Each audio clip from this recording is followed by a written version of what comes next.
Siya nga pala guys, ito ngayon mamimitas muna ako ng dahon ng kamuting kahoy dahil gusto kong maggata.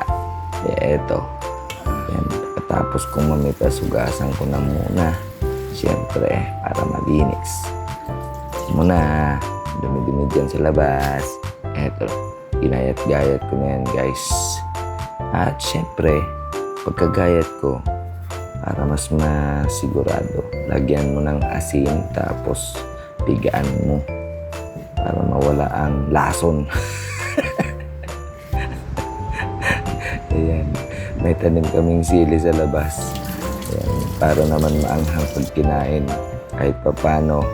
Kung hindi masarap, maanghang ka at least. Ayan na, naka-ready na. Kaya eto, ang gagawin na natin, magpaliyab na tayo ng apoy at yan ang gata. Ginataan natin ito.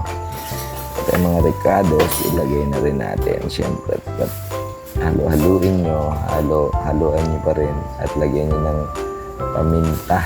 Yan, paminta, 1,000 paminta. Asukal. Ayan, ihalo ko na yan. Halo-haluin nyo pa rin.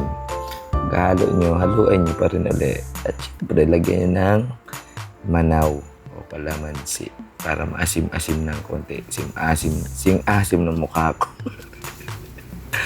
Ayan, tanglad guys. So, tanim namin sa labas. Ugasan dahil ang dungis doon. Baka may mga pupo. Ito na. Babakbakan na natin para may lasang tanglad. Kahit paano. Yan, aray. Yan, ihalo nyo na. Pagkahalo nyo guys, yan, tabunan nyo. Tapos asinan nyo ulit para sobrang alam. Yan na yung sili. Ayan, halo-haluin nyo hanggang sa mahalo. Kaya ito, kakain na ako. Bahala kayo dyan. Yan, kung gusto mong order, magluluto ulit ako. Pero yan, sige, sarap. Kain tayo.